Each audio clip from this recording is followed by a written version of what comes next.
Lakshmi Srinivasa jewelleries proprietors Duggi Srinivasarao, Duggi Abhinay, IT hub ఎదురుగా Yellandu cross road, Khammam.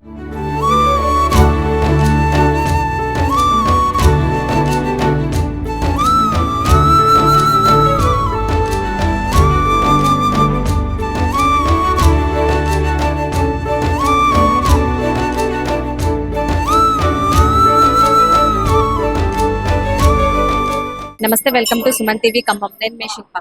ఈరోజు మన ఖమ్మంలో ఉన్న గాంధీ చౌక్ వరప్రదాత సాయి మందిర్కి అయితే రావడం జరిగింది. ఇక్కడ ఈరోజు విశిష్టత అంటే బాబా గారు పురాతన కాలంలో తన లక్ష్మీబాయి సేవలకు గాను బాబా గారు కొన్ని నాణ్యాలు తనకి సేవలు గుర్తించి ఇచ్చారంట. సో ఇచ్చిన నాణ్యాలు వాడి కుటుంబ సభ్యుల దగ్గర ఇంకా ఉన్నాయి. ఆ కుటుంబ సభ్యులు ఎవరైతే ఉన్నారో వారు భక్తుల కోరిక మీదకు, అంతేకాకుండా బాబా మందిరాల్లో వాటిని ప్రదర్శిస్తూ ఉంటారు. సో ఆ ప్రదర్శన నేపథ్యం ఈ రోజు మన ఖమ్మం జిల్లాలోని గాంధీ చౌక్ లో ఉన్న దేవాలయానికి అయితే అదృష్టం కలిగిందనే చెప్పుకోవచ్చు. ఈ రోజు ఇక్కడ భక్తులు వేలాది సంఖ్యలో విచ్చేసి ఆ నాణ్యాలు చూడటానికి, అంతేకాకుండా నాణ్యాలు దర్శనం చేసుకోవడానికి విచ్చేస్తున్నారు. ఈ బాబా గారు లక్ష్మీబాయి సేవలకు గుణంగా ఇచ్చిన ఈ 9 నాణ్యాలు అనేది 9 భక్తి మార్గాలుగా కొలుస్తూ ఉంటారు భక్తులు ఎవరైతే ఉన్నారో.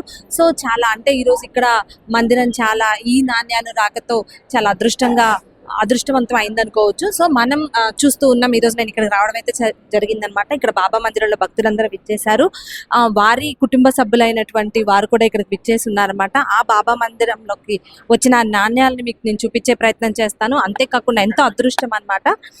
చూడొచ్చు మనం ఇక్కడ బాబా గారి ప్రతిమ పక్కన మనం వారు తీసుకొచ్చిన నాణ్యాలను అయితే ఇక్కడ పూజించడం జరుగుతుంది. వచ్చిన భక్తులందరూ ఇక్కడ నాణ్యాలని దర్శించుకున్నారు. అక్కడ మీరు చూడొచ్చు, అంటే ఈ నాణ్యాలు ఏవైతే ఉన్నాయో అప్పట్లో పరిపాలించిన రాజులకు గుర్తుగాను ఇప్పుడు మనకి మన నాణ్యాల మీద ఎలా అయితే మనం చూస్తూ ఉంటామో గాంధీ గారి బొమ్మలు అలాంటివి. సో అప్పట్లో వారు ఏదైతే పాలించారో ఆ రాజులు వారి వాళ్ళ స్టాచ్యూస్ ఉన్నాయి, చిహ్నాలు ఉన్నాయనే చెప్పుకోవచ్చు అనమాట. సో అంటే చాలా పురాతనమైనవి. బాబా గారు యూజ్ చేసిన అప్పుడు భిక్షాటనలు ఏవైతే ఉంటాయో ఆ బాబా నాణ్యాలు వాళ్ళకి ఇస్తూ ఉంటారు. అసలు భిక్షాటనలో భాగంగా బాబాకి అవి దక్కిన నాణ్యాలు.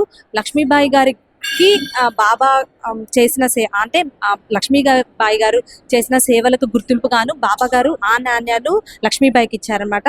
సో మనతో పాటు ఉన్న రమేష్ గారు, తను లక్ష్మీబాయి గారు వాళ్ళ కుటుంబ సభ్యులు అరుణ్ ముని మనమడంట, అంటే లక్ష్మీబాయి గారి 3వ తరం అని చెప్పుకోవచ్చు. సో అప్పుడు లైవ్ అంటే మనం చూస్తున్నాం, అంటే నిజంగా బాబా గారి సేవలు చెప్తూ ఉంటారు, కొంతమంది కాదని అంటూ ఉంటారు. లైవ్ లో మన నాణ్యాలు చూస్తే చెప్పొచ్చు బాబా గారి సేవలు చేసినవి అంటే అది నిజమైన భక్తి, అంతేకాకుండా నిజంగా బాబా గారు జీవించారు అనే దానికి నిదర్శనాలు అనమాట. సో నమస్తే జీ, చెప్పండి. తెలుగు, हिंदी, ओके. वो बोलो तुम ये कितना वो लक्ष्मीबाई का फैमिली में कितना मेंबर है तुम? मैं 4th जनरेशन हूँ. मैं अरुण शिंदे गायकवाड़, लक्ष्मीबाई का great grandson, 4th generation. Lakshmibai की ग्रैंड डॉटर शैलजा माँ, उनका मैं बेटा हूँ. अरे बाबा ने 15 अक्टूबर 1918 को समाधि लेने से कुछ क्षण पूर्व ये चांदी के 9 सिक्के दिए थे और ये नवविधा भक्ति के 9 रूप है. उस दिन दशहरा, विजयदशमी, मोहर्रम, बुद्ध जयंती, ये सब एक ही दिन आए थे. और अभी इसका पूरा दुनिया में भ्रमण चल रहा है. जगह जगह ये नवविधा भक्ति बाबा का लास्ट आखिरी आशीर्वाद जो है उसका हम जगह जगह जाके सबको दर्शन दिला रहे हैं. और अभी उसके बाद फिर हम शिरडी में रहते, मतलब 8 दिन बाहर है, 8 दिन शिरडी है. और ये अभी साई भक्त लक्ष्मीबाई शिंदे ट्रस्ट, जो हमारे लक्ष्मीबाई की पोती जो है शैलजा माँ, उन्होंने बनाया है. और वो अभी लक्ष्मीबाई शिंदे ट्रस्ट का प्रॉपर्टी है. ये ना तो शिरडी साई बाबा संस्थान या शिंदे परिवार या किसी का भी अभी इसके ऊपर कोई हक नहीं है. सिर्फ हमारा गायकवाड़ फैमिली और साई भक्त लक्ष्मीबाई शिंदे ट्रस्ट, और हम इसका पूरा देखभाल कर रहे हैं. घर में पूजा होता है, मंदिरों में जब बुलाते हैं तो वहाँ पे भी इसका पूजा होता है. तुम अभी कितना साल से ये प्रॉपर्टी बोल दिया, वो कितना साल से इधर कैसा वो दर्शन के लिए किधर किधर जा सकते हैं वो टेम्पल के लिए? अभी जो टेम्पल पूरी दुनिया से बुला रहे हैं, घर में भी बुलाते हैं तो वहाँ लेकर जाते हैं और दर्शन के लिए फिर मंदिरों में रखते हैं. और बहुत सारे, मतलब पूरे इंडिया में बहुत जगह पे इसका ऐसा दर्शन का प्रोग्राम होता है और होता रहेगा. उसके बाद हम इसका एक मंदिर बना के इसको स्थापित करेंगे, फिर बाद में कहीं भी नहीं जाएंगे ना. ये प्रॉपर्टी बाबा का आशीर्वाद, आखिरी बाबा के 9 सिक्के, नवविधा भक्ति, नवग्रह, नव अंबिका, और ये साई सच्चरित्र का जो एक मराठी संस्करण है साई का सत्य चरित्र, उसमें भी लिखा है कि ये लक्ष्मीबाई का पोती शैलजा गायकवाड़ के ये पूरा 9 का 9 चांदी का कॉइन उनके घर में पूजा में है। तुम किधर हो महाराष्ट्र पे, तुम्हारा घर किधर है? मैं शिरडी में ही रहता हूँ। हाँ, शिरडी मंदिर से ओनली 5 मिनट्स वॉकिंग डिस्टेंस पे दत्तनगर पिंपलवाड़ी रोड पे रहता हूँ। आपको कांटेक्ट करने के लिए को तुम्हारा नंबर बोलते हैं आपको? हाँ, अगर शिरडी में दर्शन करना है तो हमारा नंबर है 9960265819 और हमारा ट्रस्ट का ऑफिस जो है उसका नंबर है 9370309888। इस शिरडी में दत्तनगर में पिंपलवाड़ी रोड पे हमारा ऑफिस भी है और घर भी है। చూడొచ్చు అంటే మనకి చెప్పారు వాళ్ళు 4వ తరంకి సంబంధించిన వారని, వారు ఎప్పటి నుంచో సేవలు చేసుకుంటూ ఉన్నారంట. ఆ కాయిన్స్ ఏదైతే ఉన్నాయో షిరిడీలో ఎక్కువ ఉంటూ ఉంటాయి. ఎవరైతే భక్తుల కోరిక నిమిత్తం గుళ్ళకి మనం తీసుకొస్తే భక్తులు చూడడానికి వాటికి అవకాశం ఉంటుందంటే ఇప్పుడు చెప్పిన నెంబర్ దానికి సంబంధించింది. అంటే మీరు ఎవరైనా గుడికి సంబంధించిన వారు కావచ్చు, ఆ నెంబర్కి కాంటాక్ట్ చేస్తే వారు ఆ కాయిన్స్ తీసుకొని మీ గుడి దగ్గరికి వచ్చి భక్తులకి దర్శనానికి వారు తీసుకొని వస్తారని చెప్తున్నారు. लक्ष्मीबाई है, उनको बाबा ने 15 अक्टूबर 1918 को ये चांदी का 9 सिक्का दिया था। ये लक्ष्मीबाई है। लक्ष्मीबाई के टाइम ये लकड़ी का फ्रेम बनाया था, उन्होंने इसको 9 सिक्का वो फ्रेम में रखा। फिर उन्होंने 2 जून 1963 में अपना जो बहू है सोनूबाई उनको एक कॉइन्स दिया। फिर उन्होंने 1984 को अपना बेटी को दिया, क्योंकि बेटी ने वो शैलजा माँ शिंदे गायकवाड़, ये लक्ष्मीबाई का बेटा का बेटी, ये बहू ने फिर बेटी को दिया। और फिर बेटी बोले तो मेरी माँ, मैं अरुण शिंदे गायकवाड़। अभी ये पूरा 9 का 9 कॉइन हमारे घर में पूजा में रहता है। अभी इसका श्री साई भक्त लक्ष्मीबाई शिंदे ट्रस्ट भी है। మనతో పాటు గుడి చైర్మన్ గారు ఉన్నారు. వారిని అడిగి ఈ గుడి గురించి మరిన్ని విశేషాలు తెలుసుకుందాం. నమస్తే అండి, మీ పేరు? నా పేరు వేములపల్లి వెంకటేశ్వరం, డాక్టర్ వేములపల్లి వెంకటేశ్వరం. అంటే చెప్పండి, ఈ గుడి స్థాపించి ఎన్ని సంవత్సరాలు కావస్తుంది? మీరు చైర్మన్ గా ఎన్ని సంవత్సరాలు వ్యవహరిస్తున్నారు? నేను మొదటి నుంచి నేనే చైర్మన్ అండి. 2011 ఫిబ్రవరి 16 ఈ గుడి ప్రతిష్ట జరిగింది. ఇప్పటికి 15 సంవత్సరాలు కంప్లీట్ అయింది. ఇప్పుడు ఈ సంవత్సరం 15వ సంవత్సరం గురు పౌర్ణమి వేడుకలు ఈ నెల 30 నుంచి బిగిన్ అవుతాయి. అంటే చైర్మన్ గారు చెప్పండి, అంటే ఈ గుడిలో ఎక్కువగా ఎలాంటి సందర్భాల్లో ప్రత్యేకమైన పూజలు అలాంటివి ఏవంటే ఏం చెప్తారు? మా గుడి పేరుకు సాయిబాబా గుడి అయినా అన్ని రకాల పూజా కార్యక్రమాలు దాన ధర్మాలు చేస్తామమ్మా. ఎగ్జాంపుల్గా చెప్పాలంటే ఫస్ట్ దసరా రోజు బాబావారి సమాధైన రోజు సుమారు 2000 మందికి అన్నదానం, 400 నుంచి 500 మందికి వస్త్రదానం, ప్రతి భక్తుడికి ఆ రోజు వచ్చిన వాళ్ళందరికీ లడ్డూ ప్రసాద వితరణ జరుగుతుంది. ఉదయం 6 నుంచి రాత్రి గుడి బంద్ అయ్యేంత వరకు ఎన్ని వేల లడ్డూలు అయినా సరే ఆ లడ్డూ ప్రసాద వితరణ జరుగుతుంది. అలాగే చలికాలం రాగానే గుడి తరపున మేము దుప్పట్లు పేదవారికి పంచిపెడతాం. దుప్పట్లు మా డైరెక్టర్స్ కానీ మేము కానీ వెళ్ళి ఊళ్ళో స్కూటర్ మీద తిరిగి దుప్పట్లు కప్పి వెళ్ళిపోతుంటాం. అలాగే వేసవికాలం వచ్చినప్పుడు గాంధీ చౌక్ సెంటర్లో సుమారు 2 నెలల పాటు చిక్కటి మజ్జిగ, మసాలా మజ్జిగ ప్రతిరోజు పోస్తామమ్మా. సుమారు రోజు 1000 మంది 1200 మందికి మజ్జిగ వితరణ జరుగుతుంది. అలాగే ప్రతి గురువారం ఉదయం 200 మందికి పేదవాళ్ళకి అల్పాహారం పెడతాం. మధ్యాహ్నం 1000 మందికి అన్నదానం ఉంటుంది ప్రతి గురువారం.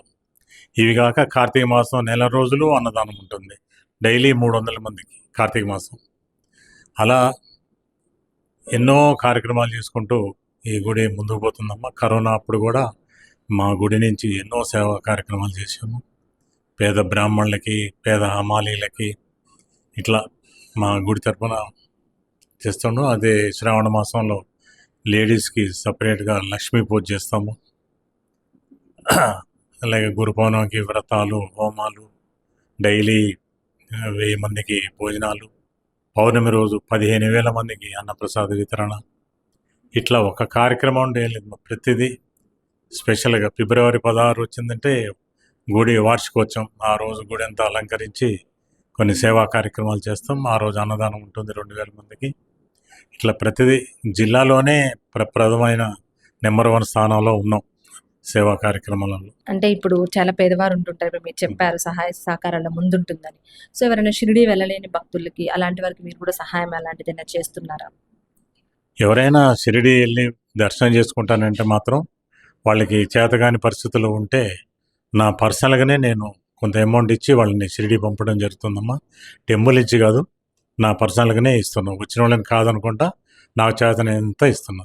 గుడి నుంచి కూడా సాయిబాబా సచ్చరిత్ర పుస్తకాలు ఎవరైనా చదువుకుంటారంటే మేము ఇప్పటికి కొన్ని వందలు తెప్పించి ఫ్రీగా ఇస్తున్నాం. ఇప్పటికి వాటికి డబ్బులు కూడా తీసుకోం. మేము గత 3 సంవత్సరాలుగా ఖమ్మంలో ఉన్నటువంటి అన్నం శ్రీనివాసరావు గారి ఫౌండేషన్కి ఆడ 300 మంది పేదవారు ఉన్నారు. ప్రతి గురువారం నాడు ప్రత్యేకంగా పండగలకి వారికి మేము ఇక్కడి నుంచి భోజనం పంపించడం జరుగుతుంది.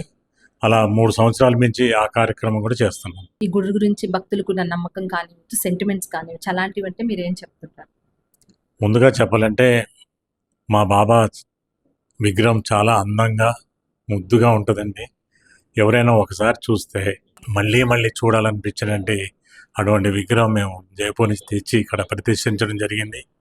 అప్పటి నుంచి కూడా గుడి దినదినాభివృద్ధి జరుగుతుందంటే భక్తుల కోరికలు నెరవేరపట్టే మాకు ఫండ్స్ వస్తున్నాయి.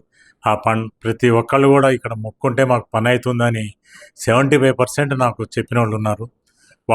వాళ్ళది వృత్తాభక్తిగా వాళ్ళకి తోచింది మనకి గుడికి ఈ డొనేషన్ రూపంలో ఇస్తున్నారు. అందువల్ల ఇక్కడ ఎవరైనా ఏ కోరిక కోరుకున్నా కూడా తప్పక తీరుతుంది, ఆయన అనుగ్రహిస్తాడని మా నమ్మకం. అంటే ఇటీవల మన ఖమ్మంలో హనుమాన్ చాలీసా అనేది ఏదైతే నిర్వహించారో, హనుమాన్ చాలీసా చదవడం దాంట్లో ఒక గిన్నిస్ రికార్డ్ వచ్చిందని విన్నాం. దాని గురించి విశేషాలు చెప్పండి. మాది ప్రత్యేకంగా చెప్పాలంటే ఫిబ్రవరి 23 ఈ కార్యక్రమం నిర్వహించాము. మొట్టమొదట మేము ఏమనుకున్నామంటే గ్రౌండ్లో ఒక 1000 మందితోటి 108 హనుమాన్ చాలీసా చదివిస్తే 1,08,000 అవుతుందనే ఉద్దేశంతో ఫస్ట్ ఆ ప్రోగ్రాంకు శ్రీకారం చుట్టాము. పబ్లిక్లో రెస్పాన్స్ మేము పేపర్లు యాడ్, అడ్వర్టైజ్మెంటు, వాట్సాప్లలో గ్రూప్లలో వెళ్ళిపోయేసరికి మంచి రెస్పాన్స్ బాగా వచ్చిందండి పబ్లిక్ నుంచి. మన డిస్టిక్ నుంచే కాక ఇతర జిల్లాల నుంచి నల్గొండ, కృష్ణా, ఇటు కొత్తగూడెం డిస్టిక్, ఇట్లా ఏలూరు నుంచి కూడా పబ్లిక్ రెస్పాన్స్ చూసి సరే మేము 1000 అనుకున్నాం, ఇది ఎంతమందినైనా ఆహ్వానించి మనం ఏర్పాటు చేద్దామనే ఉద్దేశంతో నేను ఆ కార్యక్రమం చేపట్టడం జరిగింది. అయితే ఆ రోజుకి మా దగ్గర 3500 మంది పాల్గొన్నారండి ఆ ప్రోగ్రాంలో. ఆ ప్రోగ్రాం ఉదయం 8 గంటలకు స్టార్ట్ చేసి 2 గంటల వరకు నడిపించాము. 108 సార్లు పారాయణం, 3500 మందితోటి పారాయణం చేపిస్తే 3,88,000 వచ్చింది టోటల్. కొంతమంది ఎక్స్ట్రా చేసిన వాళ్ళందరికీ చూపిస్తారా సార్ ఒకసారి మా ప్రేక్షకులకి?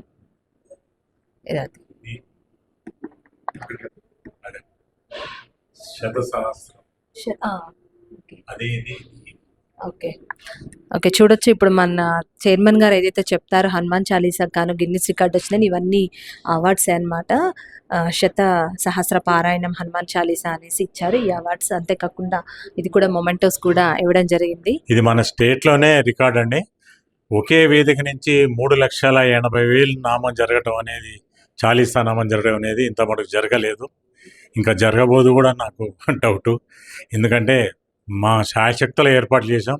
భారీ ఎత్తున ఖర్చు అయినా సరే వచ్చిన భక్తులు ఎక్కడ అసౌకర్యం కాకుండా ఈ ఎండాకాలంలో చేసిన ప్రోగ్రాము వాళ్ళందరికీ కూలర్స్ పెట్టి ఉదయం పూట టిఫిన్లు ఏర్పాటు చేసి మధ్యాహ్నం లంచ్ ఏర్పాటు చేసి వచ్చిన వాళ్ళందరికీ కిట్లు ఇచ్చి హాయిగా కుర్చీలలో కూర్చొని ప్రశాంతంగా వాళ్ళు నామం చేసుకుని ఏర్పాట్లు చేసాం. అందరూ చాలా సంతోషంగా వచ్చి సంతోషంగా వెళ్ళిపోయారు. మేము ఆ ఆనందాన్ని ఒక 10 రోజుల అనుభూతి చెందాను నేనైతే. ఈ నెల 30వ తారీఖు అంటే ప్రతి సంవత్సరం పౌర్ణమికి గాను చాలా మంది బాబా భక్తులు మాలాధారణ తీసుకుంటూ ఉంటారు. సో ఆ మాలాధారణకు సంబంధించిన విషయాలు ఇక్కడ ఉన్న గుడిలో అయ్యగారిని అడిగి మనం తెలుసుకునే ప్రయత్నం చేద్దాం. నమస్తే అయ్యగారు, మీ పేరు? కిరణ్ శర్మ అండి. అయ్యగారు, అంటే ఇప్పుడు 30వ తారీఖు పౌర్ణమి అని చెప్తున్నారు, అంటే ఈ మాలాధారణ తీసుకునే భక్తులు చాలా మంది వస్తుంటారు. సో మాలాధారణ ఎలా తీసుకోవాలి, ఇక్కడ ఎప్పుడు ప్రారంభమవుతుంది, వాటి గురించి చెప్పండి. ఓం ఓం సాయినాథాయ నమః. సాయి భక్తులందరికీ ఈ నెల 30వ తారీఖు నుంచి 36, 25 సోమవారం నుండి సాయి మాలా దీక్ష అండి. 11 రోజులు మీ దీక్ష అండి. ఈ దీక్షకి మా దీక్ష వేసుకున్న వాళ్ళు దీక్షా వస్త్రాలు మా వైట్ కలర్ వేసుకోవాలండి. తర్వాత ఈ 11 రోజుల దీక్షలో బాబా వారికి ప్రత్యేక అభిషేకాలు ఉంటాయి. రోజుకు ఒక రకం అభిషేకం ఉంటుంది. 11 రోజుల మా దీక్ష టైంలో మా అవకాశం ఉన్న వాళ్ళు కింద మా పడుగు అయ్యప్ప మాలకి, భవానీ మాలకి ఎలా అయితే దీక్షలో మా మాల దీక్ష ఉంటాయో అదే నియమాలు అంటే కొత్తగా నియమాలు ఏమీ ఉండవు. తర్వాత బాబావారికి ప్రత్యేక అభిషేకాలు మా 11 రోజులు మా 11 రకాల అభిషేకాలు ఉంటాయి. మన సాయంత్రం పూట మా కల్చరల్ ప్రోగ్రామ్స్ ఉంటాయండి. మన తర్వాత మా ఈ సోమవారం నాడు 6వ తారీఖు సోమవారం నాడు నగర శోభాయాత్ర ఉంటుందండి. అంటే ఊరేగింపు అండి, బాబావారి శోభాయాత్ర. మళ్ళీ 6వ తారీఖు తొలి ఏకాదశి దక్షిణాయనంలో తొలి ఏకాదశి సందర్భంగా మా ఈ సాయి వ్రతాలు ఉంటాయండి. ఈ 11 రోజులు మా దీక్ష సమయంలో మా కొత్తగా తీసుకున్న వాళ్ళు వైట్ డ్రెస్ వేసుకొని ఇక్కడ వస్తే మా చెప్పులు లేకుండా తీసుకోవాలి. మన తర్వాత కింద పడుకోవటం, కింద పడుకోలేని వాళ్ళు మా దివాన్ కాటు మీద పరుపు తీసి మామూలుగా చెక్క మీద పడుకోవాలండి. తర్వాత యథావిధిగా గుడి రోజుకి ఒక రోజు వచ్చి మా దగ్గరలో ఉన్న బాబా దేవాలయం కానీ బాబా దర్శనం చేసుకోవాలి. రోజు మొత్తంలో ఒక రోజు దర్శనం చేసుకోవాలి. ఇంట్లో ఒకవేళ రావడానికి అవకాశం లేకపోతే ఇంట్లో మా దేవుని మందిరంలో హారతి ఇచ్చుకొని ఆ హారతికి మాలకి తీసుకొని తర్వాత ఇంట్లో బెడ్షీట్ చేసుకుని మిగతా కార్యక్రమాలు యథావిధిగా మీరు చేసిన యథావిధి మా కార్యక్రమాలు చేసుకోవచ్చు అండి. ఎవరైనా దీక్ష తీసుకున్న వాళ్ళు ఎవరైనా ఉంటే వచ్చి ఇక్కడ మా వరప్రద షిరిడి సాయి మందిర్లో ఇక్కడ మా చైర్మన్ గారిని కానీ నన్ను కానీ కలిస్తే మిగతా వివరాలు కావాలంటే వివరంగా చెప్తామమ్మా. అందరికీ ఈ 17 జూలై 10వ తారీఖు గురు పౌర్ణమి. ఆ రోజు మా గురువారం వచ్చింది. ఇది మా మందిరం కట్టిన తర్వాత ఇది తొలి ఈ గురు పౌర్ణమి ఉత్సవాలు గురువారం కాబట్టి ఇది మా తొలి ప్రధానమ్మ. ఇంత మటుగా గురువారం రాలేదు. సోమవారం, మంగళవారం ఆదివారం అట్లా వచ్చినా కానీ గురువారం ఎప్పుడు రాలేదు. ఇదే ప్రథమం రావటం ఈ గురువారం. అందువల్ల కిందసారి దగ్గర 15,000 20,000 మంది మా దర్శనం చేసుకున్నారు. ఈసారి మా 20,000 25,000 మా దర్శనానికి వస్తారని మా అంచనా.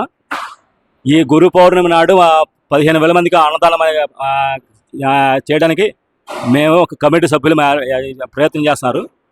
ఎవరైనా ఈ అన్నదానానికి మహా అన్నదానానికి ఎవరైనా చేతుని తెలుసుకున్న వాళ్ళు నగదు రూపాయగానే వస్తు రూపాయనే ఇస్తే కమిటీ వారికి మా సహకరించే కోరుతున్నాం. ఓం సాయినాథాయ నమః. మీ అందరికీ దాంట్లో కొంతమందికి షిరిడి వెళ్ళిన వాళ్ళు ఉంటారు, కొంతమంది వెళ్ళని వాళ్ళు ఉంటారు. దీంట్లో ఏంటంటే బాబావారి విగ్రహం పక్కన 9 నాణాలు ఉన్నాయమ్మా. ఆ నాణాలు ఎక్కడ వచ్చినాయి ఏంటి అనుకుంటే బాబావారు సజీవంగా ఉన్నప్పుడు లక్ష్మీబాయి అనే భక్తురాలు బాబావారికి సేవ చేసింది. సేవ చేసినందుకు ప్రతిఫలంగా ఆయన భిక్షాటన చేసిన దాంట్లో ఆయన జేబులోంచి 9 నాణాలు అంటే ఫస్ట్ మొదటిసారి 5 నాణాలు ఇచ్చాడు. తర్వాత 4 నాణాలు. ఈ 9 నాణాలు అంటే భక్తిలో 9 మార్గాలమ్మ. ఏ భగవంతుడినైనా ఆ 9 మార్గాల్లో ఏదో ఒక మార్గం చూసుకొని ఆయనకు సేవ చేసుకుంటే భగవంతుడు మీకు మేలు చేస్తున్న ఉద్దేశంతో బాబా వారు ఇచ్చారు మా 9 మార్గాలు. ఆ 9 మార్గాల్లో మనం ఏదో ఒక మార్గం పట్టుకొని భగవంతుని స్మరించుకుంటే మనకి ముక్తి కలుగుతుంది. అంటే ఈ నాణాలు ఎక్కడ లక్ష్మీబాయి అనే భక్తురాలు ఇచ్చారు, బాబావారు ఇచ్చారు. ఈయన అరుణ్, ఈయన లక్ష్మీబాయికి 4వ తరం ఆయనమ్మ. అంటే 4వ తరం అంటే లక్ష్మీబాయి గారికి ముని మనవడు, ముని మనవడు. ఏంటి ఆయనకి సాయి షిరిడిలో బాబా దేవస్థాన సంస్థానం వాళ్ళు కొన్ని మేము డబ్బులు ఇస్తాము, లేకపోతే కొంత అమౌంట్ ఇస్తాము, మాకు ఆ నాణ్యాలు ఇవ్వండి, మేము మ్యూజియంలో పెడతాం, లేకపోతే బాబావారి దగ్గర పెడతాం అని చెప్పంటే మేము ఇవ్వము. బాబావారికి సజీవంగా మాకు ఇచ్చారు కాబట్టి మేము ఇవ్వము, మా ఇంట్లోనే ఉంచుకుంటామని చెప్పి వారి ఇంట్లోనే ఉంచుకుంటున్నారు. అవి ఆ నాణ్యాలు మనం అందరికీ వచ్చినాయంటే దానికి రావడానికి మన గుడి చైర్మన్ గారు చాలా కృషి చేశారు, చాలా కష్టపడ్డారమ్మా. హైదరాబాద్ 2-3 దేవాలయాలకు వెళ్ళినాయి, మందిరాలకు వెళ్ళినాయి. అది అక్కడ చూసి మన మందిరాన్ని కూడా తీసుకురావడం ఉద్దేశంతో చైర్మన్ కష్టపడి మన మందిరానికి తీసుకొచ్చారు. అంటే ఆ నాణాలు మన మందిరానికి వచ్చినాయంటే మన పూర్వజన్మ సుకృతం అమ్మ. మనం ఎవరూ చూడలేదు. వాస్తవం చెప్పాలంటే నేను గత 12 సంవత్సరాల నుంచి నేను షిరిడి వెళ్తున్నాను, నేను కూడా చూడలేకపోయాను. ఆ అదృష్టం మీతో పాటు నాకు కూడా దొరికిందమ్మా. అట్లాగే ఆ నాణాలు వచ్చినాయంటే బాబావారు మన దగ్గర వచ్చినట్టు లెక్క. ఏంటి ఆ ఉద్దేశంతో మీరు ఇప్పుడు మధ్యాహ్న హారతి జరుగుతుంది. ఆ హారతి టైంలో మన బాబావారు ఇక్కడ ఉన్నట్టుగా మీకు హారతి వస్తే పాడండి అమ్మా, లేదంటే హారతి వినండి. ఈ నాణాలు ఇప్పుడు మాది మధ్యాహ్నం హారతి అయిన తర్వాత మళ్ళీ పైకి మా దర్శనం ఉంటుందమ్మా. పైకి వెళ్ళి ఆ నాణాలకు స్పర్శ చేసుకొని దర్శనం చేసుకొని మీరు వెళ్ళండి. మీ అందరికీ బాబావారి మా కృప చేకూరాలని కోరుతున్నాను. సాయిరాం.